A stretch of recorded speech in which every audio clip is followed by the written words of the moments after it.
지지난주에 6월 23일이죠. 저희 아이가 태어났습니다. 아이가 태어나서 어저께 제가 새벽 4시에 일어나서 아이의 모유를 주고, 제가 준 건 아닌데 짜놓은 거 이렇게 주고, 오늘 아침도 7시에 일어나서 또 주고, 하루 일과가 이렇게 돼버렸습니다. 새벽에 계속 일어나더라고요. 계속 줘야 되고. 요즘 드는 생각이, 아이를 보면서 제가 보여지더라고요. 아이가 엄마의 모유를 빨 때 우리가 젖먹더님이라고 그러잖아요. 조리원에서 그러더라고요. 아이가 그 젖을 먹기 위해서 자기가 쓸 수 있는 모든 힘을 다해서 젖을 빤다고 하더라고요. 저희 아이는 아직 목도 못 가는데요. 움직이지도 못합니다. 그냥 꽁꽁 쌓여서 이렇게 가만히만 있어야 돼요. 근데 먹으려고 내가 살아보겠다고 젖을 힘껏 빨면서, 또 젖을 주지 않으면 어찌나 찡얼대지. 근데 거기서 제 모습을 바라봤습니다. 제가 필요할 때 하나님께 젖을 달라 듯이 찡얼대고 외치고,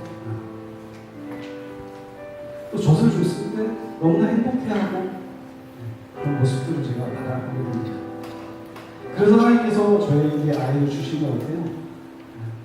너의 모습을 한번 봐라. 나도 너에게 매일매일 그렇게 젖을 주고 있다. 오늘 한번 찬양 드리실 때는 우리가 그 젖 먹던 힘을 기억하면서 힘과 찬양 부르셨으면 좋겠습니다. 하나님께 드려지는 그 찬양이 하나님께서 주실 때는 엄마가 모유를 주듯이 우리에게 그런 값진 사랑을 주실 텐데, 우리가 그걸 받아 먹을 때 정말 힘껏 찬양했으면 좋겠습니다.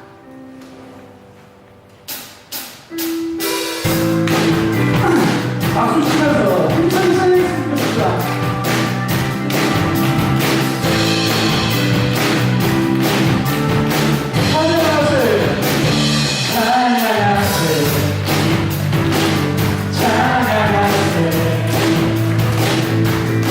함께 소리 높여 찬양을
신기한 것 같아요. 네. 역시나 제 온통 머릿속에 요즘에 아이밖에 없습니다. 집에 오는 길이 왜 이렇게 느린지 모르겠어요. 네. 차 타고 서울에서 오는데 실제로 걸리는 시간은 1시간인데 너무 길게 느껴져요. 네. 빨리 가서 아이들을 봐야지. 네. 빨리 봐야지. 저 닮았거든요. 네. 저 닮았어요. 왜 웃죠? 근데 이뻐요. 저 닮았는데 이뻐요. 저랑 똑같이 생겼어요. 근데 이뻐요. 제가 성경을 읽으면서 저는 이해 안 됐던 부분이 있습니다. 창세기에 보면 하나님께서 태초를 창조하시고 인간을 지시고 심히 보시기 아름다웠더라, 심히 보시기 좋더라 이렇게 말씀하십니다. 왜 좋지? 본인이셨는데 왜 좋지? 그리고 하나님은 전지전능하시니까 분명 인간이 타락할 걸 아셨을 거거든요. 하나님이 만드신 환경을 파괴할 것도 아시고 하나님을 속상하게 할 것도 아시고 하셨는데 힘이 보시기 좋았더라 라고 하시더라고요. 아이가 태어나고 아이가 누워있는 모습, 자고 있는 모습을 보면서 조금은 공감할 수 있겠더라고요. 힘이 보기 좋더라고요. 그냥 자고 있어요. 얘가 하는 일은 먹고 자고 싸고 또 먹고 자고 싸고 그것밖에 안 합니다. 저는 그것 때문에 아이의 기저귀를 갖다줘야 되고 달래줘야 되고 엄마는 또 모유를 유치해야 되고 또 많은 희생들이 필요해요. 앞으로 더 큰 희생이 필요할 걸 알고 있습니다. 아이 때문에 잠도 못 자고요. 아이가 사고치면 뒷수습도 해야 될 거고요. 근데 자고 있는 모습을 바라봤더니 또 심히 보기 좋더라고요. 그래서 제 입가에는 미소만 바라봐주더라고요. 아이를 위해 무엇을 해줄까, 뭘 하면 좋아할까, 이런 생각들도 가득 차 있습니다. 하나님 또한 저한테 그러실 것 같아요.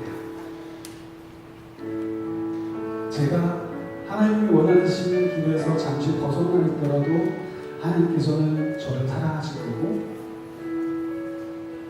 제가 무언가 잘못했어도 하나님께서는 저를 사랑하실 거고,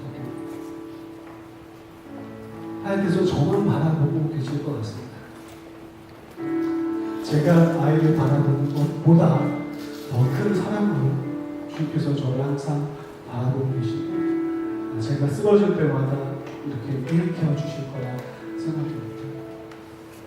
아이를 낳으면서 많은 생각들이 들어서 너무나 고통스럽게 아이를 낳게 되더라고요. 저희는 진통 좀 짧았는데 6시간 동안 진통했어요. 그러고서 아이를 낳았는데 그 고통 또한 굉장히 옆에 지켜보는 사람으로도 이제 고통스럽더라고요. 그런데 우리 예수님께서는 골고다 언덕을 오르시고 오직 고초를 받으셨어요. 우리를 다시 살게 하시고 아이를 태어나기 위해서 그 고통을 산모가 느끼는데 그것보다 수천 배, 수만 배 더 큰 고통을 느끼시면서 또한 십자가에 달려 돌아가셨어요. 아픈 만큼 아이를 더 사랑하게 되는 것 같아요. 하나님도 마찬가지신 것 같아요. 우리 예수님을 보내주셔서 그 고통을 당하셨지만 그만큼 더 우리를 사랑하시지 않을까라는 생각이 듭니다. 오늘 찬양 부르실 때 주님께서 그 고통을 감당하시고 오시고 우리를 다시 살게 하시고 또 그 사랑, 놀라운 사랑을 주님께 외치면서 주님의 사랑, 나를 위해서 십자가를 달려 돌아가신 그 사랑을 느끼면서 이 시간 찬양했으면 좋겠습니다.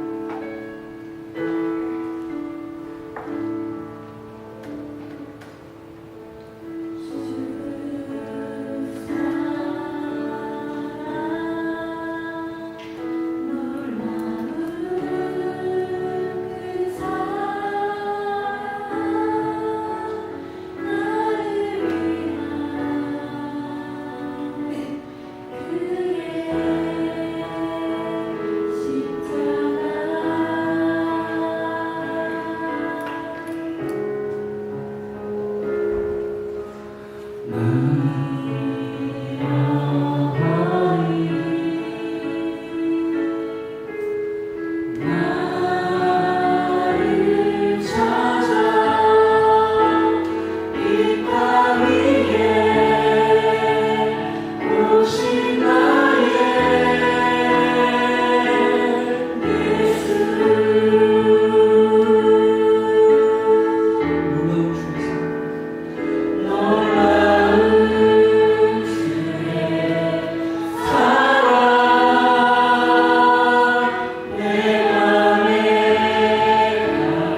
행복하게 하시는지 느낄 수 있었으면 좋겠습니다. 그 사랑에 감사하는 기도를 드렸으면 좋겠습니다. 오늘 예배 가운데 목사님께서 말씀하신 그 목사님이 말씀하신 그 한마디 한마디를 우리가 엄마의 모유를 받는 다 받아먹어서 우리 영적으로 성장하는 시간이 되어달라고 주님께 간곡히 기도하는 시간이 되었으면 좋겠습니다. 기도하시겠습니다. 주님 아버지 감사합니다.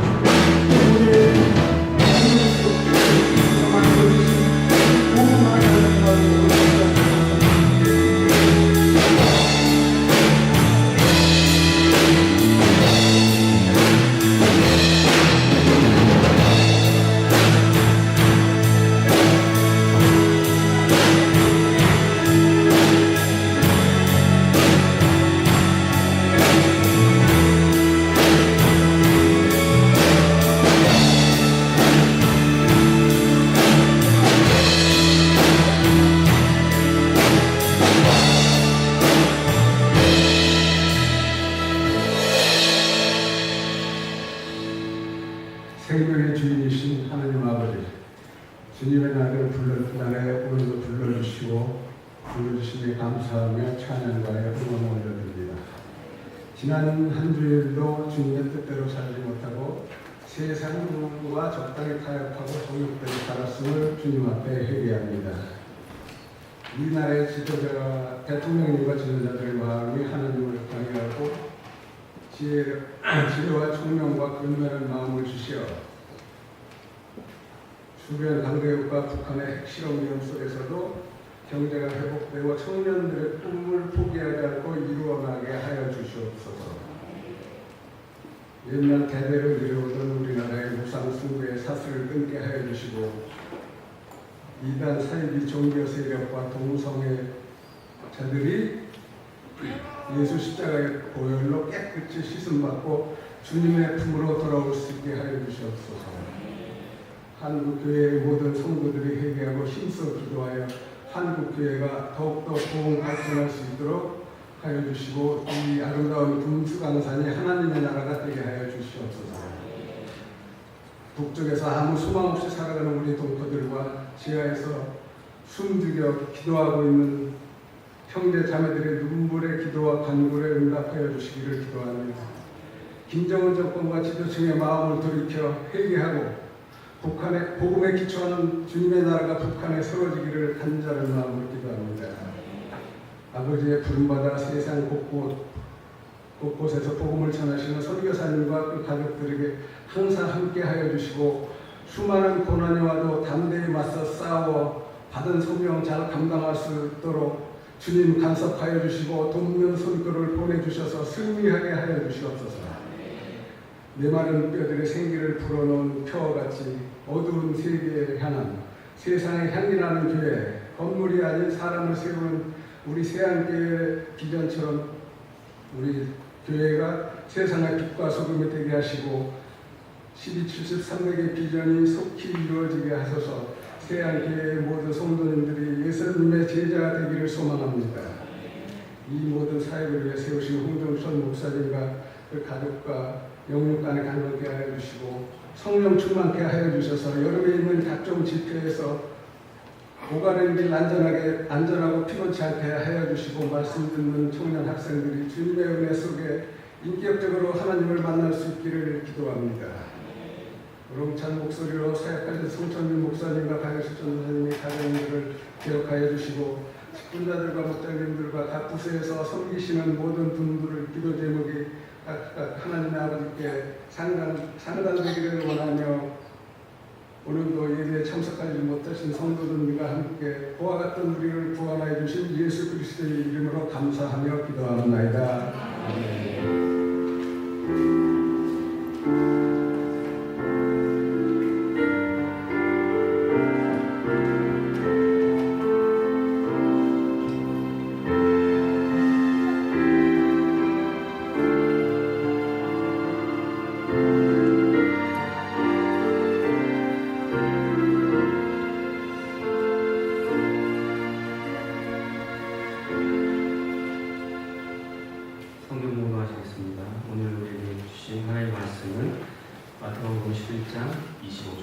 30절입니다. 마태복음 11장 25절부터 30절입니다.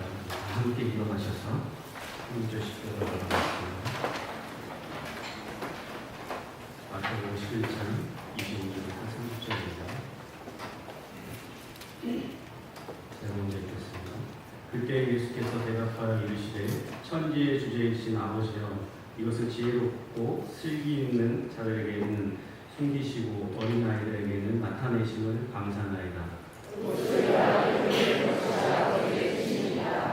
내 아버지께서 모든 것을 내게 주셨으니 아버지 외에는 아들을 아는 자가 없고 아들과 또 아들의 소원대로 계시를 받는 자 외에는 아버지를 아는 자가 없느니라.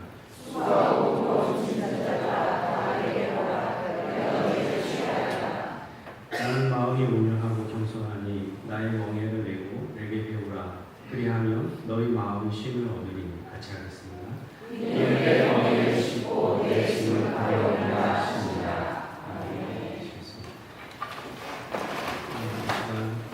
시간 성공대가 나오셔서 찬양해 주시겠습니다. 찬양과 함께 준비하신 내용을 하나님께 드리도록 하겠습니다.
성가들의 지난주에는 남자분들이 다 앞에 쓰시더니 오늘은 되게 섞어서 쓰시네요. 오늘 소리가 더 풍성하셨습니다. 감사드리고 또 우리 오늘 보니까 우리 찬양 인도자 우리 송영재가 출장을 가면서 오늘 홍국이 형제가 찬양 인도를 좀 했는데 보니까 아주 열림이 묻어나네요. 확실히 애는 나와야 된다는 생각들을 하게 됐습니다. 정말 너무 잘했어요. 그래서 우리 교회는 정말 이게 찬양의 달란트를 가진 분들이 정말 많구나 이런 생각들을 좀 하게 됐습니다. 모든 영광 하나님께 박수를 올려 드리겠습니다. 드려진 예물 기도 제목 내신 분들 것만 제가 받드리도록 하겠습니다. 주님 감사합니다. 우리 유영애 권사님 계셨습니다. 주님의 은혜로 좋은 사무실을 받았습니다. 감사드립니다. 우리 김영준 형사님, 쌍둥이들과 동생이 하나님의 사랑 안에 함께 하심을 감사드립니다. 앞으로도 영육간에 간절하게 인도하옵소서. 우리 김명 자매님 범사에 감사드리며 7월도 하나님의 은혜로 살게 해주세요. 우리 성철민 고유병 목사님도 계셨습니다. 우리 드린 여러 의원을 위해서 기도하도록 하겠습니다. 항상 우리에게 가장 좋은 것을 주시며 우리를 향한 놀라운 계획을 가지고 계신 우리 아버지 하나님, 이 시간도 하나님의 은혜 감사하여 준비한 예물을 하나님께 다시 돌려드립니다. 이 예물이 하나님 앞에 가장 아름다운 향기가 되게 하여 주옵시고 하나님이 기뻐받아 주시는 산제물이 되게 하여 주옵소서. 특별히 이 시간 감사의 마음을 담아드린 감사 예물이 있습니다. 어려운 가운데서도 10의 주민이 손길이 있습니다. 또한 주일의 금과 기도하는 마음으로 드린 여러 예물들이 있습니다. 주님께서 모든 물질들 가운데 복의 복을 더하여 주셔서 하는 일마다 잘 되게 하여 주옵시고 늘 감사의 조건이 넘쳐나도록 은혜 베풀어 주옵소서. 또한 하늘의 신령한 축복과 땅의 기름진 축복을 알아가여 주셔서 무슨 일을 하든지 위험한 일이나 어려운 일을 당하지 않게 보호하여 주옵시고 들어와도 복을 받고 나가도 복을 받는 복된 인생이 되게 하여 주옵소서. 특별히 기도하는 제목이 있다면 한 발도 땅에 떨어지지 않고 다 응답되게 하여 주옵시고 건강이 필요한 자에게는 건강의 축복을 허락하여 주옵시고 물질이 필요한 분에게는 물질의 넉넉한 허락하여 주셔서 평생 하나님 앞에 온돌리며 살아가는 복된 인생이 되게 하여 주옵소서. 또한 이 제단을 섬기며 봉사하며 예배를 위해 수많은 손길들이 있습니다. 그 모든 손길들 가운데 크시는 종으로 함께 하여 주셔서 손을 하는 일마다 형통케 하여 주옵시고 성경에 앞서하신 모든 축복이 저들의 생애 가운데 늘 넘쳐나도록 은혜 베풀어 주옵소서. 존귀하신 예수님의 이름으로 축복하며 기도드립니다. 아멘. 우리 옆사람과 인사하겠습니다. 하늘의 별을 훔쳐서 눈에 넣은 당신은 도둑입니다.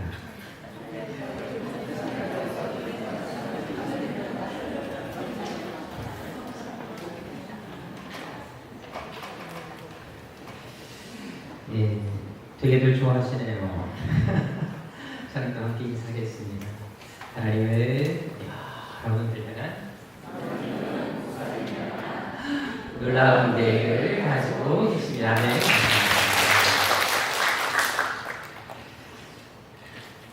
전에 방콕에서 있었던 일입니다. 이제 사업에 실패한 40대 초반의 한 남성이 이제 삶을 기원하고 8층 높이의 건물에 올라가서 이제 투신하게 됐습니다. 근데 마침 그 투신하는 그 자리를 포장마차가 지나고 있었습니다. 그래서 그 포장마차 위에 떨어지게 됐는데요. 이제 일단은 그 포장마차 주인이 그 포장마차를 끌고 가다가 그 떨어지는 소리에 놀라서 뒤로 물러나게 됐습니다. 그런데 중요한 것은 뒤로 물러나다가 그만 차에 치여서 숨지게 됐습니다. 근데 이제 그 차도 사람을 치게 됐으니까 핸들을 돌리지 않겠습니까? 이제 그러면서 연쇄 충돌 사고가 나게 됐는데 이 일로 인해서 무려 사망자가 15명이 나왔고요. 그리고 부상자만 28명이 나오게 됐습니다. 근데 본인, 특별히 이제 자살을 시도했던 그 사람이 너무 경미한 부상, 타박상만 입고 말았다는 것입니다. 그래서 그 사상자들의 모든 보상금을 물어주게 된 아주 참 비극적인 일이 일어났던 것을 제가 기사를 통해서 본 적이 있습니다. 이처럼 우리가 좋지 않은 일이 거듭거듭 반복해서 일하는 일들에 대해서 머피의 법칙이라는 말을 씁니다. 또한 우리 한자성어로는 설상가상이라는 말을 쓰는 것을 우리는 알 수가 있습니다. 자, 그런데 우리의 삶에 이런 일들이 일어난다면 얼마나 힘든 마음이겠습니까? 근데 오늘 본문에 보게 되면 바로 예수님께서 그런 좋지 않은 일들을 연속해서 겪은 것을 발견하게 된다는 것입니다. 특히 오늘 본문 2절에 보십시오. 거기에 보게 되면 바로 세례 요한이 등장하는 것을 찾아볼 수 있습니다. 근데 이 요한이 어떤 사람이었습니까? 바로 구약에서부터 예수님을 위해 준비된 사람이었습니다. 더구나 이 사람은 그 사명에 따라서 평생 정말 하나님을 위해 그리고 예수를 위해 살다가 가는 사람이 세례 요한이었습니다. 그래서 11절에 보면 예수님께서도 이 세례 요한에 대해서 어떻게 평가하고 있습니까? 여자가 낳은 자 중에 가장 큰 자다 라고 하면서 그의 칭찬을 아끼지 않는 것을 찾아볼 수가 있습니다. 그런데 이제를 보십시오. 바로 그렇게 예수를 위해 살다가 간 세례 요한이 어떤 질문을 예수님께 던지고 있습니까? 바로 당신이 그리스도가 맞느냐 라고 하는 의의 질문을 던지는 것을 볼 수가 있다는 것입니다. 중요한 것은 이 질문이 또한 어떤 사람들에게서 있었던 질문이었습니다. 마가복음 14장, 누가복음 22장에뿐만 알다시피 바로 예수를 핍박했고 예수를 죽이려고 했던 종교 지도자들이 이 동일한 질문을 예수님께 던졌던 것을 찾아볼 수가 있습니다. 그런데 오늘 본문에 바로 그 질문을 가장 예수님께서 믿었던 세례 요한이 던지고 있다는 것입니다. 얼마 전까지만 해도 예수님이 참 메시아나 그리스도라고 증거했던 그 세례 요한이 이제 다시 감옥에 있으면서 예수님께 당신이 정말 그리스도가 맞냐라는 의외의 질문을 던지고 있다는 것입니다. 그래서 6절에 보게 되면 예수님께서 그 질문을 받고 매우 마음이 아팠던 것을 찾아볼 수가 있습니다. 원래 누군가에 대한 기대치를 가지고 있는 만큼 그 사람으로부터 어떤 실망을 안게 되면 받는 상처가 결코 적지는 않습니다. 전에 조선일보에서 보니까 한 아내로 인해서 마음을 좀 힘들어했던 한 남편이 결국 이혼 소송을 낸 기사를 제가 본 적이 있습니다. 근데 그 이혼의 사유가 뭔지 아십니까? 아내가 성형수술하는 사실을 숨기고 결혼하는 사실에 대해서 나중에 알게 되고 나서 배반감에 이제 이혼하게 됐는데요. 근데 그것을 또 어떻게 알게 됐냐면 바로 아내가 딸을 낳은 이후에 너무 못생겨서 알게 되었다는 사실입니다. 추구하다 보니까 처음에는 외도하는 줄 알고 추구하다 보니까 바로 성형수술을 했던 그것도 1억 원을 들여서 성형수술을 했던 것을 발견하게 됩니다. 한번 그 여인의 얼굴을 잠깐 보도록 하겠습니다. 여기에 나와 있는 것처럼 이제 성형한 이후의 얼굴이 바로 이 얼굴입니다. 그래도 되게 좀 예쁘장하게 생겼던 것을 알 수가 있죠. 자, 근데 1억 원을 들여서 성형해서 이렇게 얼굴이 되어졌는데 그럼 그 전에 얼굴은 어땠을까요? 한번 다시 한번 클릭해 주시면 본래 얼굴이 나옵니다. 바로 이렇게 완전히 돈을 들여서 새롭게 얼굴을 탈바꿈하는 겁니다. 이 본래 사진을 보고 충격을 먹은 거예요. 그래서 남편이 너랑 못 산다라고 이혼 소송을 내게 됐는데 법원에서 이것을 받아들였습니다. 그래서 아내로 하여금 남편에게 1억 3천만 원 유전을 주라고 하고 판결이 나서 결국 두 사람이 이혼하게 됐던 그런 사건이 있었습니다. 원래 믿었던 사람에게서 받는 상처가 제 모래 남습니다. 그러니까 여러분 웬만하면 얼굴 손대지 마시기를 바랍니다. 깎고 뚫고 찢어봐야 때가 참에 다 드러나게 되어 있습니다. 그것은 사람뿐만 아니지요. 이런 물건도 마찬가지입니다. 전에 제가 우리 청년들과 함께 이제 차를 마시러 간 적이 있습니다. 그런데 이제 2층에 카페를 걸어가고 있었는데요. 갑자기 느낌이 싸한 거예요. 왠지 모르게 이 바지 쪽이 너무나 자유분방하다는 느낌을 제가 갖게 됐습니다. 그래서 혹시나 해서 이렇게 양복 바지를 만져봤는데 놀랍게도 양복 바지 엉덩이 정중앙이 찢어져 있는 것을 제가 발견하게 되었습니다. 얼마큼 찢어진 줄 아십니까? 제가 자로 재봤더니 15cm가 찢어져 있었습니다. 이제 영상은 꺼주셔도 될 것 같아요. 네. 1억 원짜리 얼굴 착 보는 건 별로 도움이 안 될 것 같으니까. 네. 근데 여러분 중요한 게 뭐냐면 그때 제가 입었던 속옷이 문제였어요. 양복 색깔과 이 속옷 색깔이 보색이었어요. 정반대 색깔을 제가 입고 있었습니다. 그것을 제가 전혀 모르고 하루 종일 그러고 걸어 다녔던 거예요. 그럼 좀 주위에서 말을 좀 해주면 얼마나 좋았겠습니까만은 그 누구도 얘기를 해줄 생각을 하지 않았어요. 그때 제가 배운 한 가지 사실이 있습니다. 속옷 색깔과 바지 색깔은 맞춰야 되는구나라는 것을 그때 또 한 번 경험하게 됐습니다. 근데 여러분들 중요한 건 뭐냐면 이제 바지를 입고 이제 이 사실을 이제 알게 된 이후부터는 제대로 걸을 수가 없더라고요. 그다음부터는 여러분들 정말 신경이 되게 많이 쓰여서 정말 똥꼬에 힘을 주고 정말 조심스럽게 걸을 수밖에 없었고요. 심지어 여러분들 개걸음으로 옆으로 걸어갈 수밖에 없었습니다. 그런데 중요한 건 뭐냐면 그 양복이 여러분들 유명 브랜드 제품이었어요. 제가 이름만 대도 다 알 수 있는 되게 유명한 메이커 제품이었습니다. 근데 그렇게 생각지도 않게 저도 모르는 사이에 무려 15cm나 찢어 있었던 것입니다.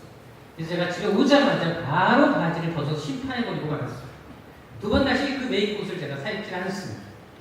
여러분 믿었던 물건도 이렇게 우리에게 실망 안겨주면 좀 마음이 아프고 힘듭니다. 하물며 여러분 믿었던 사람에게서 그런 실망을 안게 되면 얼마나 마음이 힘들겠습니까? 중요한 것은 오늘 본문에 예수님께서 바로 그런 마음이셨다라는 것입니다. 어제만 해도 그렇게도 예수를 믿고 따랐던 세례입니다. 그런데 그 사람이 갑자기 오늘은 마음을 바꾸어서 정말 당신을 믿을 수가 없다고 말을 합니다.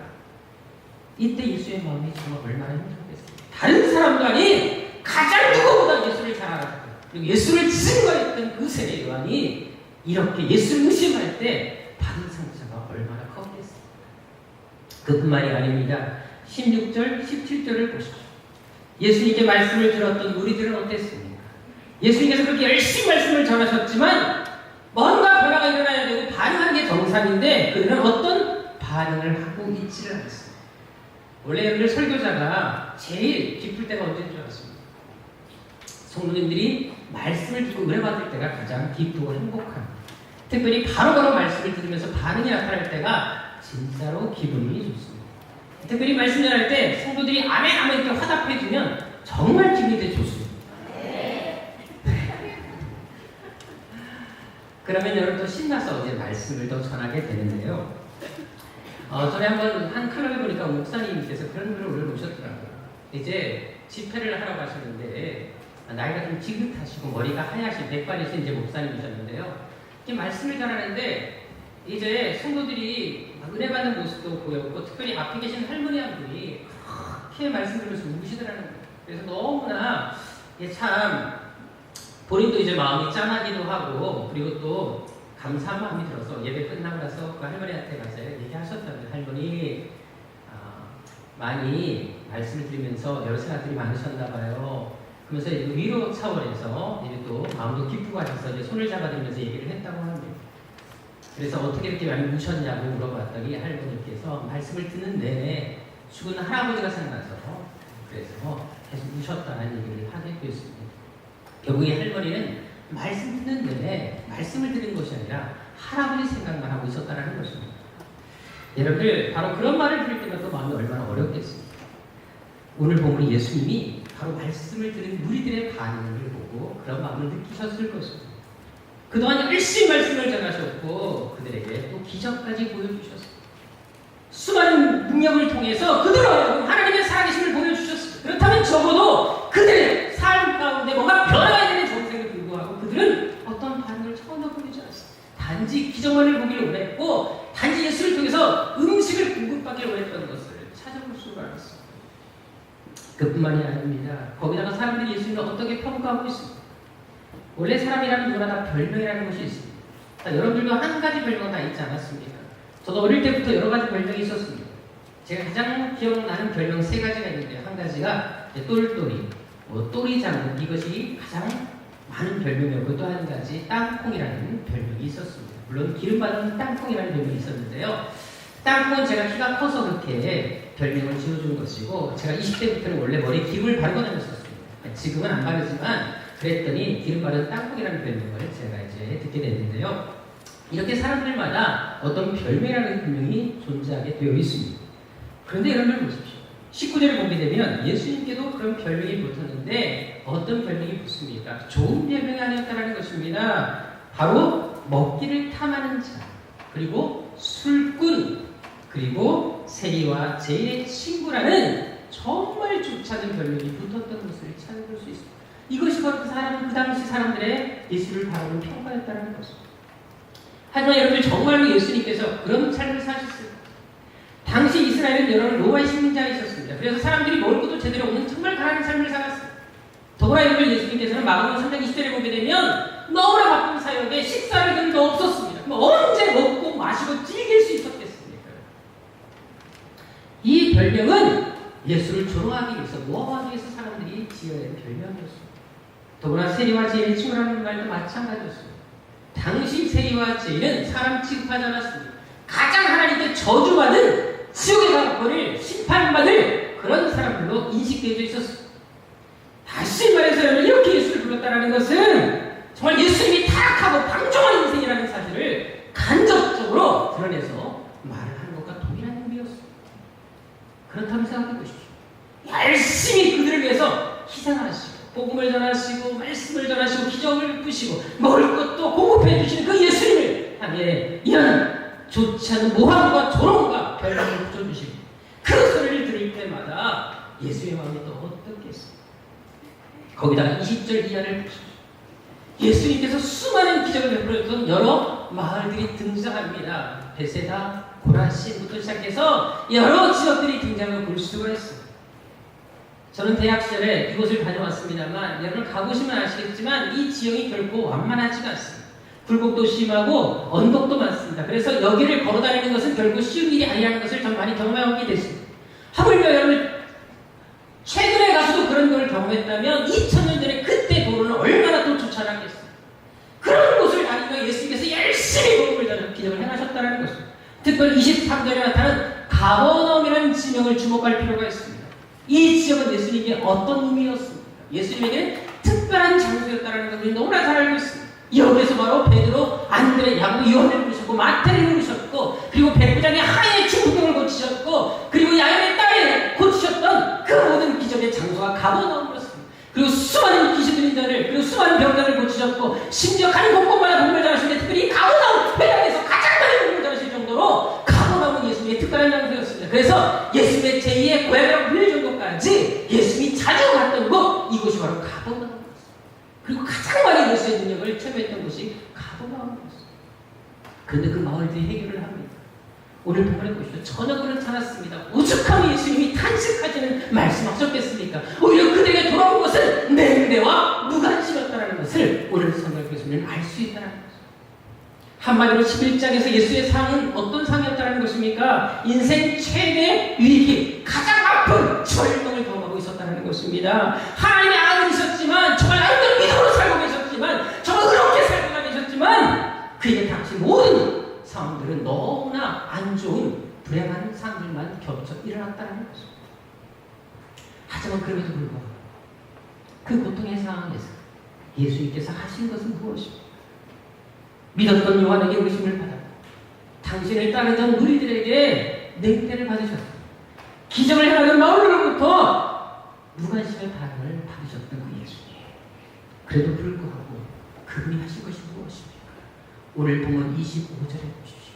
그때 바로 그 가장 아프고 힘들 때 가장 상처받고 고통 속에 있을 때 예수님이 가장 먼저 하신 것은 바로 하나님께 기도하시는 거였다는 것을 오늘 성경 우리에게 보여주고 있는 것입니다. 그것도 엄마의 기도를 드리십니까? 탄식이도 하나님 어찌하여 나에게는 고난을 주십니까? 라고 하는 그런 절망의 기도를 드리고 계십니까? 아닙니다. 오늘 본문에 나와 있는 것처럼 예수님은 그 처절한 절망의 상황에서 가장 먼저 드리시는 기도는 감사의 기도였다는 사실을 우리는 이 본문을 통해서 알 수 있다는 것입니다. 여러분 믿는 사람과 믿지 않는 사람의 차이가 뭘까요? 어떤 상황에서 얼마나 기도할 수 있느냐. 특별히 기도할 때 아무리 절망과 고통의 상황이 온다 할지라도 얼마나 감사할 수 있느냐. 바로 여기에 우리 믿음이 결정난다는 것입니다. 한 칼럼에 보니까 당신은 축복받은 사람입니다라는 글을 제가 보게 됐습니다. 이 시간 한번 제가 읽도록 해드리겠습니다. 아침에 일어났을 때 당신의 몸에 건강한 것이 아픈 것보다 더 많다면 당신은 이번 주 안에 죽게 될 이 세상의 100만 명보다 더 축복받은 사람입니다. 만일 당신은 한 번도 전쟁의 위험이나 굶주림의 쓰라림을 경험하지 못했다면 당신은 이 세상의 5억 명의 사람들보다 더 축복받은 사람입니다. 당신이 글을 읽을 수가 있다면 이 세상에 읽을 줄 모르는 20억이 넘는 사람들보다 당신은 축복받은 사람입니다. 당신이 체포, 협박, 고문 또는 죽음의 두려움 없이 교회에 나갈 수가 있다면 당신은 이 세상에 30억의 사람들보다 더 축복받은 사람입니다. 만일 당신이 냉장고 안에 음식이 있다거나 당신의 몸에 옷이 걸쳐져 있다거나 머리 위에 지붕이 있고 잠잘 장소가 있다면 당신은 이 세상에 52억의 사람들보다 더 부유한 사람입니다. 당신의 통장이나 지갑에 돈이 있다거나 집 어딘가에 작은 그릇 안에 남는 동전들이 있다면 당신은 이 세상에 8% 상위 8% 안에 드는 부유층입니다. 라는 글이었습니다. 그렇다면 여러분은 어떻습니까? 여러분은 축복받은 사람입니까? 그렇지 않는 사람입니까? 우리는 너무나 많은 것들 누리고 살고 있다는 것입니다. 그래서 우리는 감사를 보고 감사를 잊고 살 때가 많다는 것입니다. 여러분들 오늘 제가 설교 부분 제목을 0.3초의 신앙이라는 말을 드렸습니다. 왜 그렇게 한 줄 아십니까? 땡큐라는 말이 있어요. 이 땡큐라는 말은 1초도 채 걸리지 않습니다. 0.3초밖에 걸리지 않습니다. 그런데 이 말을 우리가 할 수 있냐 없느냐에 따라서 어떤 상이 온다 할지라도 그래도 불구하고 이 땡스라는 말을 할 수 있냐 없느냐에 따라서 우리 영적 상태가 드러난다는 것을 우리는 알아야 한다는 것입니다. 사실 우리는 기도하면서 낙심할 때가 얼마나 많습니까?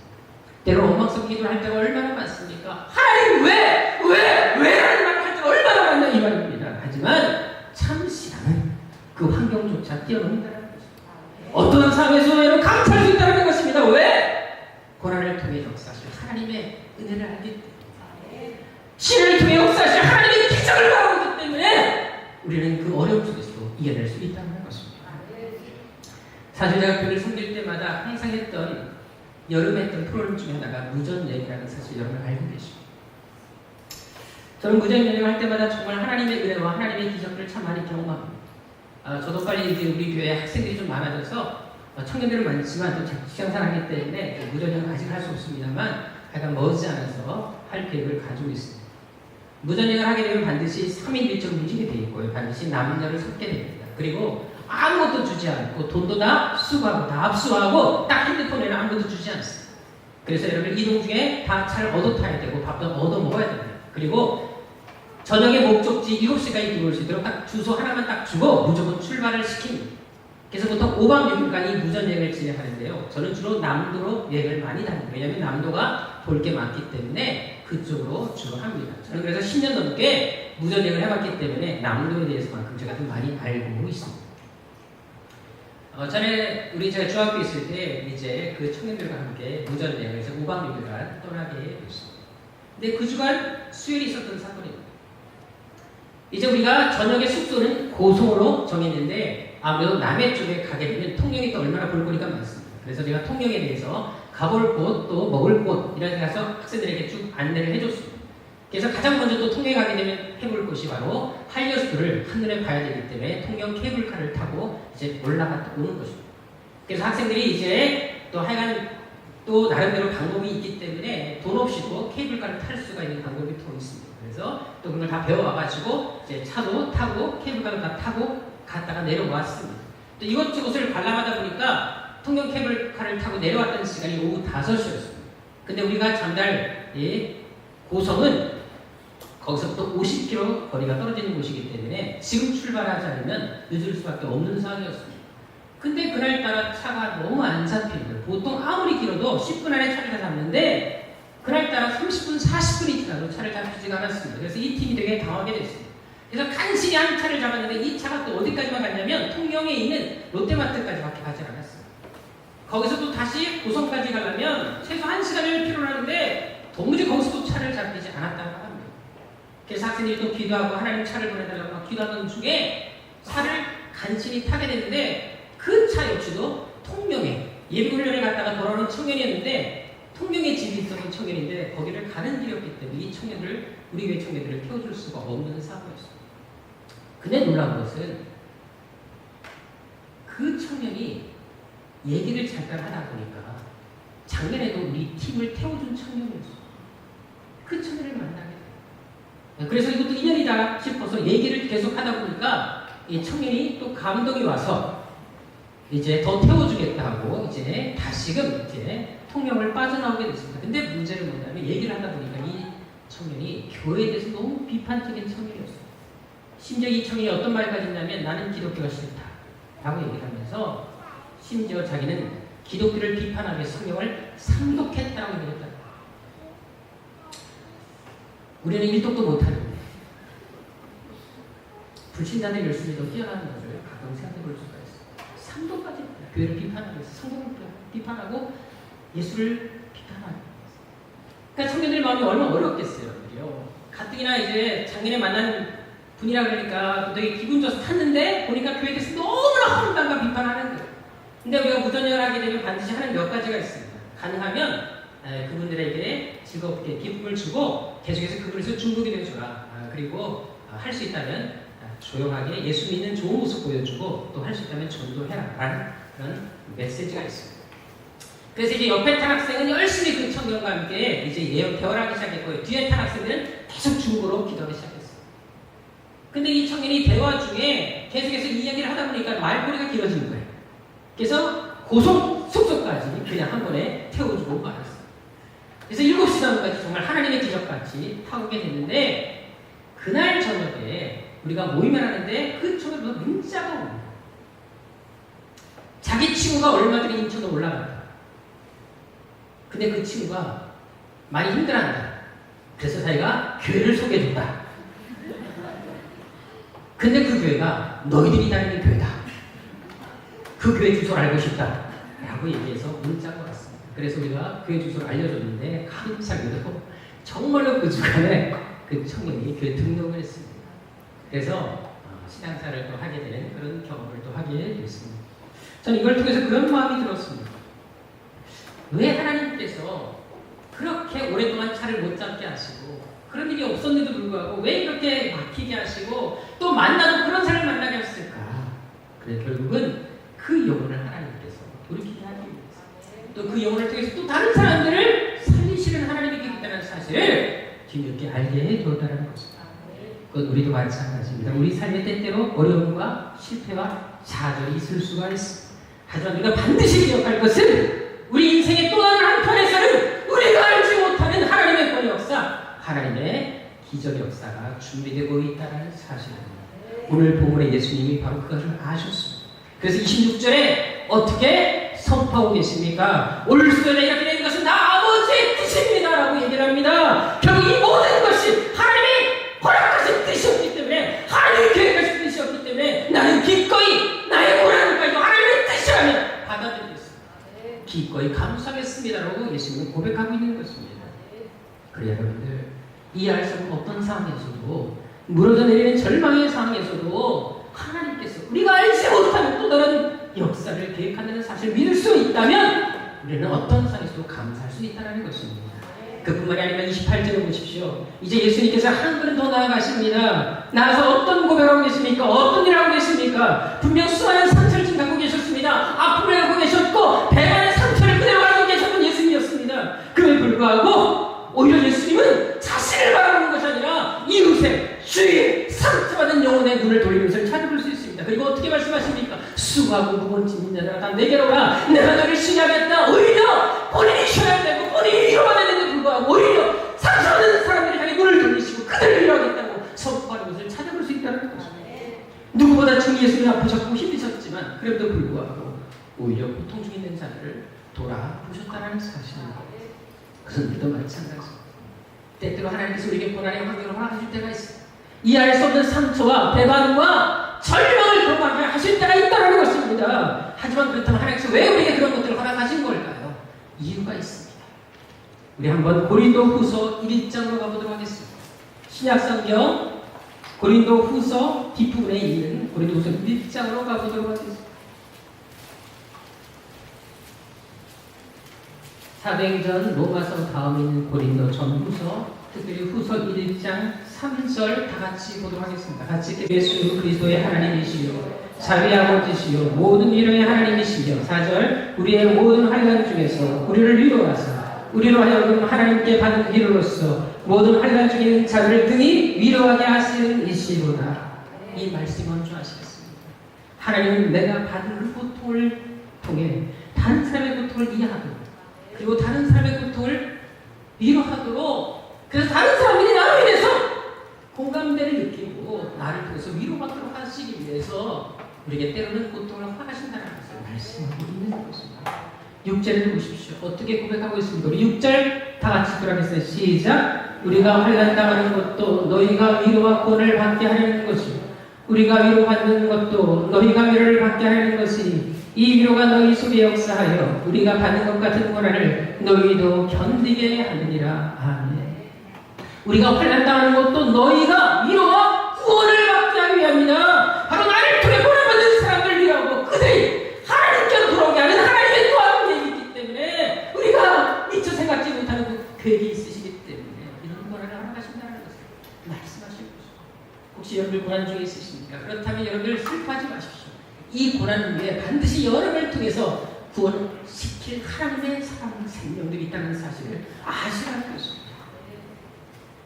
저는 집회를 할 때마다 제 살아온 간증을, 특별히 제 살아온 이야기를 많이 합니다. 제가 어린 시절부터 얼마나 힘든 삶을 살았는지, 그리고 또 얼마나 매를 많이 맞고 자랐는지, 또 어떤 핍박 속에 살았는지, 그래서 결국은 어릴 때부터 자살을 생각하고 결국 자살을 2번이나 시도했던 그 모든 아픈 지난날의 과거들을 다 이야기를 합니다. 그리고 나서 그때는 힘들었지만 그 고난이 오늘날 나를 있게 했고 나를 통해 많은 학생들이 위로받고 돌아오게 되는 그런 경험들을 간증할 때가 되게 많습니다. 근데 한 번은 제가 이렇게 간증을 하고 설교를 했는데 한 학생이 저에게 편지를 보내왔어요.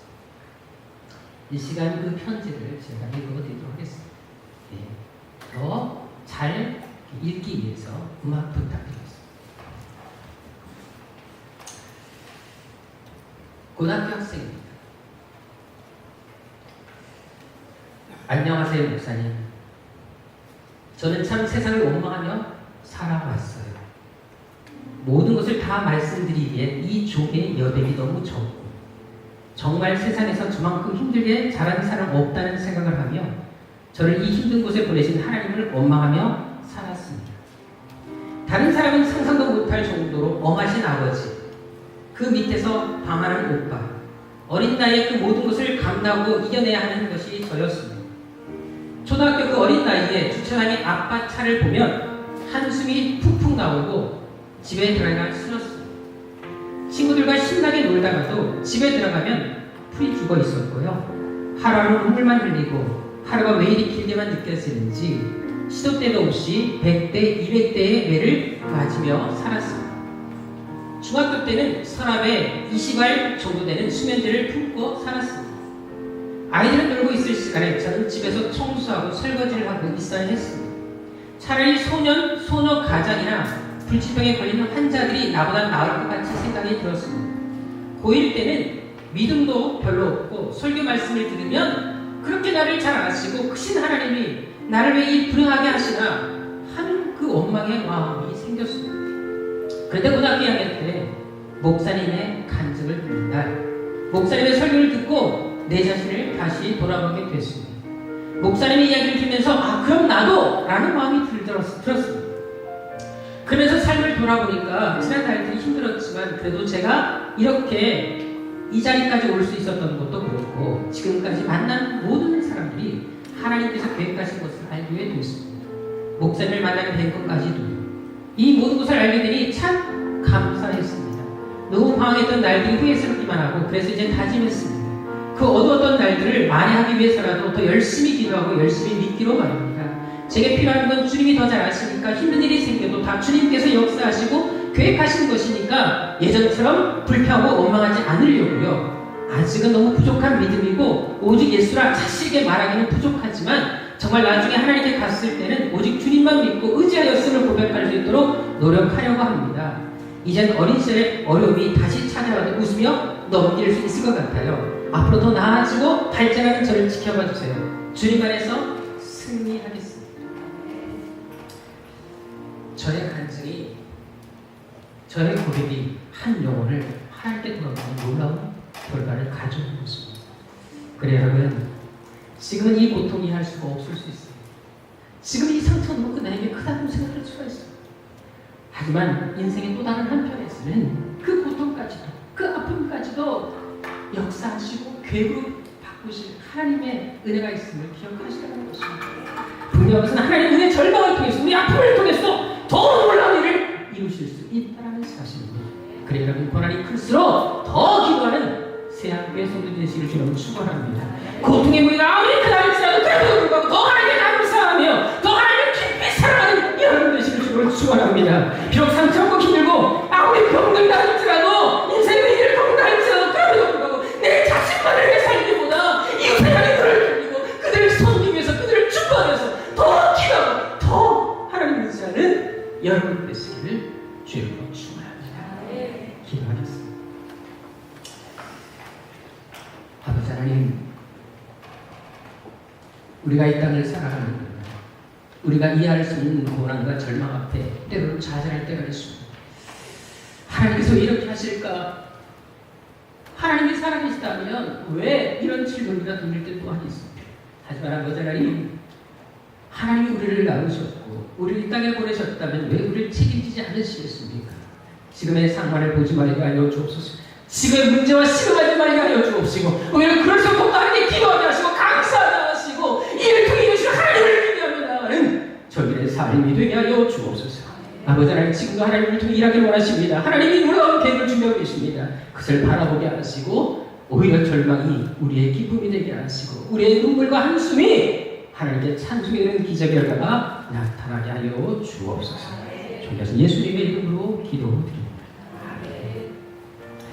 이 시간 주님 손잡고 일어나세요. 이 찬양 하겠습니다. 요즘에 종종 이제 사람들한테 이제 문자 오고 연락 올 때가 있는데 많이 힘들어하는 분들을 보게 됩니다. 하지만 여러분, 우리가 아무리 힘들어도 예수님보다 힘들지 않습니다. 예수님이 겪으셨던 고통과는 크진 않습니다. 하지만 그분은 견뎌내셨고 부활의 승리를 가져오셨습니다. 힘내십시다. 기도합시다. 감사합시다. 그래서 불타는 오만보다 그 누구에 대해서 한숨 짓기보다 예수님 하나님 앞에 감사하고 하나님의 기대를 가지고 기도하시고 승리하는 것이 좋겠습니다. 주님 손잡고 일어나세요. 찬양하겠습니다. 왜 나만 겪는 고난이냐고, 왜 나만 겪는 고난이냐고, 불평하지 마세요. 고난의 뒤편에 있는 주님이 주실 축복 미리 보면서 감사하세요. 너무 견디기 힘든 지금 이 순간에도 주님이 일하고 계시잖아요. 당신은 지쳐 앉아있을지라도 당신만은 일어서세요. 힘을 내세요. 힘을 내세요. 주님이 손잡고 계시잖아요. 주님이 나와 함께함을 믿는다면 어떤 고난도 이길 수 있잖아요. 왜 이런 슬픔 찾아왔는지, 왜 이런 슬픔 찾아왔는지 원망하지 마세요.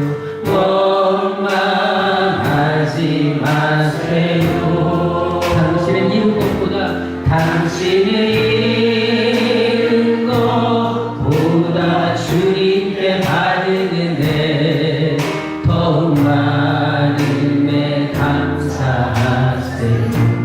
너무 견디기 힘든, 너무 견디기 힘든 지금 이 순간에도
그래 여러분들 조금 어려움이 생긴다 그래서 사람 때문에 상처받았다 그래서 예수를 떠나고 복음을 거절하고 하나님께 원망을 하는 그런 사람들 있지 마시고 어떤 절망의 상황에서도 그럼에도 불구하고 나를 통해 하신 하나님 이 일을 통해 너무 놀라운 것들을 주신 하나님을 기대하며 나아갑시다. 이제는 좀 성숙한 시라 정말 우리가 기도하고 날마다 부르짖는 것처럼 정말 이 시대 하나님의 자부심이 될 만한 하나님의 자존심을 세워드릴 수 있는 그런 성도들입시다. 이 시간 기도합시다. 하나님 내 인생 앞에 어떤 문제가 있다 할지라도 실패했어도 병들었어도 원하는 것도 이루지 않는다 할지라도 그래도 하나님을 자꾸 구하게 하여 주옵소서. 어떤 상처가 있다 할지라도 어떤 시련이 다가온다 할지라도 내 인생의 역전 드라마를 펼쳐내실 주님을 기대하며 기도하며 기다리게 하여 주옵소서. 더 감사하게 하여 주옵소서. 그래서 내 인생의 또 다른 한편에서 나를 통해 더 놀라운 일들을 이루실 주님을 끝까지 신뢰하고 믿음의 자리에 서는 우리의 삶이 되게 하옵소서. 우리를 하나님의 도구로 써 주옵소서. 우리를 교회를 하나님의 도구로 사용하시고 우리를 통해 우리 손과 작은 사람 통해 바로 그런 놀라운 기적 역사가 일어나게 하여 주옵소서. 우리 간절한 마음으로 우리 주님을 의지하는 내가 믿음의 삶을 원합니다. 하나님 나를 붙들어 주옵소서. 우리 간절한 마음으로 주옵소서 외치고 기도하도록 하겠습니다. 주여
하나님이 세우신 이 교회 2016년대 전도의 더 놀라운 계획과 하나님의 역사를 준비하고 계심을 믿습니다. 하나님 우리 세한교회 수많은 영혼들 특별히 하나님의 복음을 위해서 선교를 위해서 헌신할 수 있는 주민의 영혼들을 보내주옵시고 특별히 하나님 우리 세한교회 세우신 우리 모든 직분자들 교육자들을 통해 정말 하나님의 생명 역사가 온전히 이루어져가게 도와주옵소서. 우리가 늘 기도하는 제목이 있습니다. 12집 300의 비전 꼭 우리 성도를 통해 이루어 주옵소서. 그래서 우리 한국교회를 새겨지고 선교사님들을 적절히 말하는 그런 교회 되게 하여 주옵소서. 특별히 한국에서 11조를 제일 많이 드리는 축복의 사랑 선교센터를 세울 만한 하나님의 믿음의 용사들이 이 자리에 일어나게 하여 주옵소서. 이 시간 우리 간절한 마음 우리 교회와 우리 살아있는 교회 교육자들의 직분자들을 위해서 우리 교회 비춰놓고 우리 간절한 마음으로 주여 외치고 기도하도록 하겠습니다. 주여 하나님의 역사를 믿습니다. 하나님의 역사를 믿습니다. 반드시 우리 교회를 통해 일하여 주옵소서. 우리 교회를 통해 역사하여 주옵소서. 아버지 하나님 우리가 기도를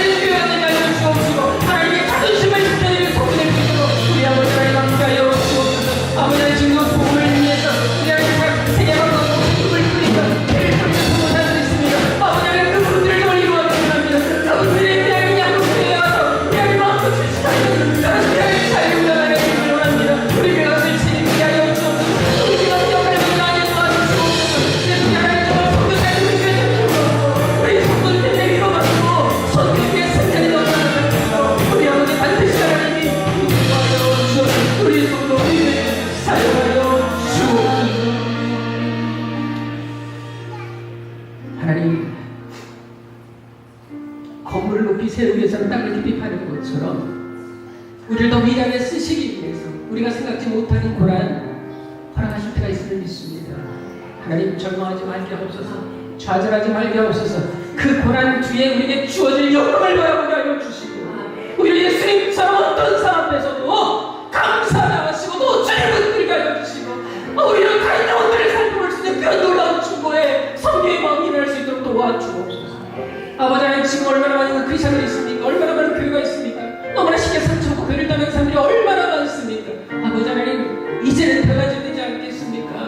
오히려 상처받을수록 아플수록 더 하나님께 기도하고 또 하나님께 의지하는 그런 믿음의 사람들이 나와야 되지 않겠습니까? 아버지 하나님, 그 성도, 그 교회가 우리 성도, 우리 교회가 되게 하여 주옵소서. 정말 하나님과 나는 부르짖는 것대로 정말 이제 하나님 마지막으로 하나님의 자부심을 되게 하시고 하나님의 자존심을 세워드리는 그런 성도 교회 되게 하여 주옵소서. 하나님, 반드시 우리 교회 그 역할을 감당하는 이 시대에 산승인이 되게 하여 주옵소서. 두 손으로 간절히 비우기에 우리의 생명 되시고 우리 모든 것 되시고 우리 주인 예수 그리스도의 은혜로 우리를 향할 위대하고 놀라운 계획을 갖고 계신 우리 아버지 하나님의 지금까지 살아가십니다.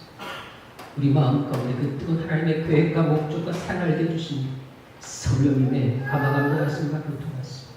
인생의 어떤 절망과 아픔과 시련 속에서도 상처 속에서도 그래도 불구하고 기도하며 감사하기를 원하며 오히려 그래서 더욱더 하나님께 헌신하며 영혼들을 돌아보기를 원하는 모든 사랑하는 성도들 머리머리 위에 이 재단 가운데 이제부터 영원토록 함께 있을지어다. 아멘.